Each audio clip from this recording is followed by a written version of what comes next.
Hello everybody, welcome back to the Anarchist audio library.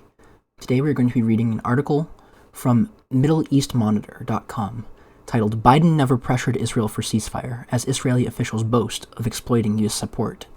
It was published April 29th, 2025, read May 3rd, 2025. Written by Nasim Ahmed. The administration of former U.S. President Joe Biden knowingly allowed Israel's genocide in Gaza to continue long after it had lost any clear military objective, with senior officials in Washington privately admitting it amounted to, quote, killing and destroying for the sake of killing and destroying, unquote. This damning assessment, along with revelations of political manipulation, diplomatic cover-ups, and sabotaged peace efforts, comes from a bombshell investigation aired by Israel's Channel 13. Details of the investigation have been translated by Dropsite News and shared on X. The Biden administration allowed Israel unprecedented leeway to carry out its military offensive, despite the enormous death and devastation it inflicted on Gaza. And readers note, this is the reason why I'm reading this. Former Israeli ambassador Michael Herzog made a startling admission about Biden's support.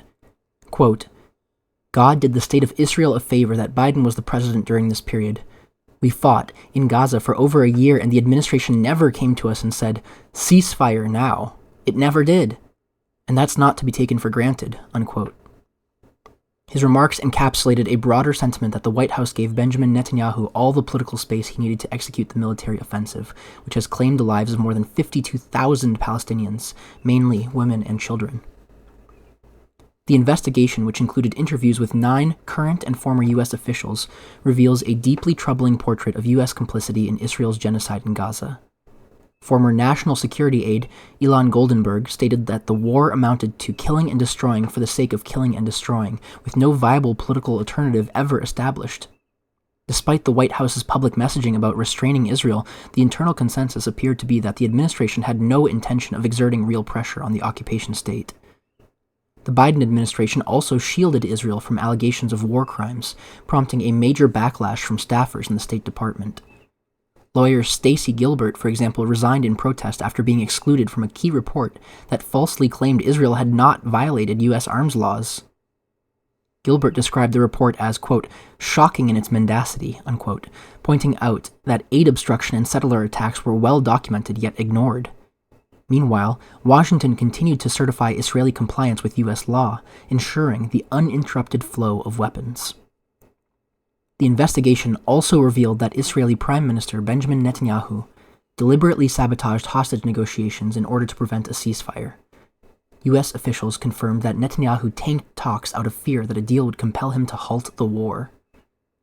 Despite public backlash, Biden's private approach remained deferential. Even after reportedly telling Netanyahu he was, quote, full of shit, unquote, and hanging up mid-call, Biden ultimately maintained support. After briefly halting a shipment of 2,000-pound bombs due to concerns about their use in densely populated areas of Gaza, Netanyahu publicly accused Washington of broader arms delays. Biden, rather than escalating pressure, resumed the shipment process shortly thereafter. The Channel 13 expose further confirms that Biden's reluctance to push Israel was deeply tied to a failed diplomatic initiative with Saudi Arabia. A landmark normalization deal was in sight, but it required Israeli recognition of Palestinian statehood. These were flatly rejected by Netanyahu's far-right coalition. Former U.S. Ambassador Jack Lew said he found Israel's refusal, quote-unquote, shocking, while Amos Hochstein expressed disbelief that such a strategic opportunity was squandered.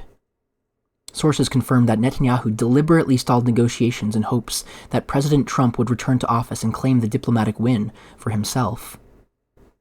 These revelations lend significant weight to long-standing accusations that the Biden administration has not only provided diplomatic cover for Israel's propaganda by repeating lies, but also actively enabled what many view as a campaign of ethnic cleansing. Critics note that Biden himself amplified false Israeli claims such as the widely discredited allegations of Hamas beheading babies, rhetoric that helped to dehumanize a population in order to carry out genocide. Thank you for reading along with me. This has been an article in MiddleEastMonitor.com, written by Nasim Ahmed. Thanks for reading along with me.